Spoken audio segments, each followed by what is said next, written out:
Welcome back, guys, to Fog Football, and the World Cup 2026 draw is here. Alright, yeah, very intrigued, to say the least. I probably sounded like the biggest bit of sarcasm you ever heard, but anyway, let's see what Scotland got, shall we? Now, I don't know what is actually going on with this draw. There's like new groups, there's only groups of 4 now, but you know, the top team automatically qualifies and the team in second goes into a playoff. It's very weird, so we'll go into it. Now, this was following Friday's draw in Zurich. Be honest, I completely forgot about this, but here, woke up, seen it, boom, good night. Anyway, Scotland. So this is Scotland's group, 4-team group. Greece, which, you know, they are a pretty decent team. We've seen them, you know, beat England, and we actually play them in March in the Nations League relegation playoff thing, whatever you want to call it. Right, then right, we've got Belarus, the mighty Belarus, a team that honestly you're beating home and away. It's simple as that, right? Simple as that. Then you've got the loser of the Nations League quarter-final between Portugal and Denmark. So I'll tell you for free that this looks like a very easy enough group, and I don't want to get too ahead of myself, but when I woke up and first saw this group, I thought we got Portugal, Denmark, Greece and Belarus, right? And don't get it wrong, Belarus, they're not a minnow, they're not a San Marino or a Gibraltar. They're pretty decent. You know, they could string a surprise, but we should be beating them home and away. Greece, should be beating them at home. Away will be tougher. But here, it's not like an impossible task. And I don't think if you lose away to Greece here, you can't get top spot. But, you know, if you win, you'll get one hand on it. But for me, the Portugal and Denmark game, we all want Portugal to beat Denmark, won't we?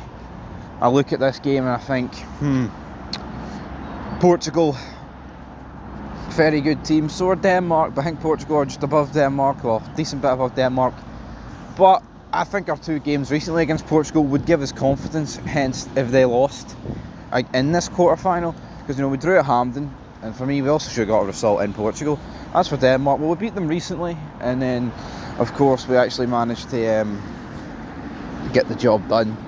Well, I say get the job done. We lost away in Denmark, but it is what it is at the end of the day. And honestly, looking at this group, I don't really like what would have happened if we had finished second in the Nations League and got a better pot. I'm honestly not too sure. I'm not really sure how that would have played out and how it would have worked out, but it is what it is. I mean, you'd rather Denmark than Portugal, and I think if it is Denmark, there's the real possibility of winning that game. Now, in terms of other home nations, let's see here. England, under new manager Thomas Tuchel, will face Serbia, Albania, Latvia and Andorra. I mean, they always get it easy, don't they? Wales will meet familiar foes Belgium, plus North Macedonia, Kazakhstan and Liechtenstein. Another easy group, man, apart from Belgium, like at the end of the day. But I don't know how it works in those, I'm assuming. But, you know, if second place in ours gets us, you know, a playoff, it's like there's no excuse not to finish second in front of Greece and Belarus.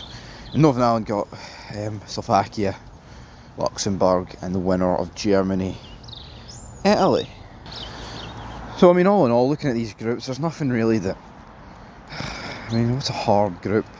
I mean, Group D could be France or Croatia, Ukraine, Iceland, Azerbaijan. E could be Spain or Holland against Turkey. I don't really know what to make of this now. I mean, there is Group A right down to L. I mean, Group L could have been the loser of France, Croatia, Czech Republic, Montenegro, Faroe Islands and Gibraltar. So, 6 group have 5, 6 group have 4. Teams will play each other home and away. The top team from each group qualifies automatically for the World Cup. with the runners-up going into the playoffs with 4 Nations League teams. Those 16 playoff teams will be put into pots based on their records in the group and drawn into 4 paths with 1 leg at semi-finals and finals. Yeah, just a lot of international breaks, and it talks about March, June, September, October, November. Brilliant, guys, brilliant. But obviously, if you play, if you're only in a 4-team group, I don't think you start till like next season, not March. So, yeah, it is what it is. It's an expanded 48-team tournament, lasts 39 days. It will start in Mexico City and end in New Jersey in front of Tony Soprano and a big plate of gabagool. Anyway, yeah, don't stop believing. All that. Well, would you fucking stop, Christopher? You're a fucking junkie. That's not really the best Tony Soprano impersonation. Or Paulie. Anyway, yeah, it's butchered. We move on. Jesus Christ, Dexter, you're the B-hopper butcher. Right, this video's been butchered.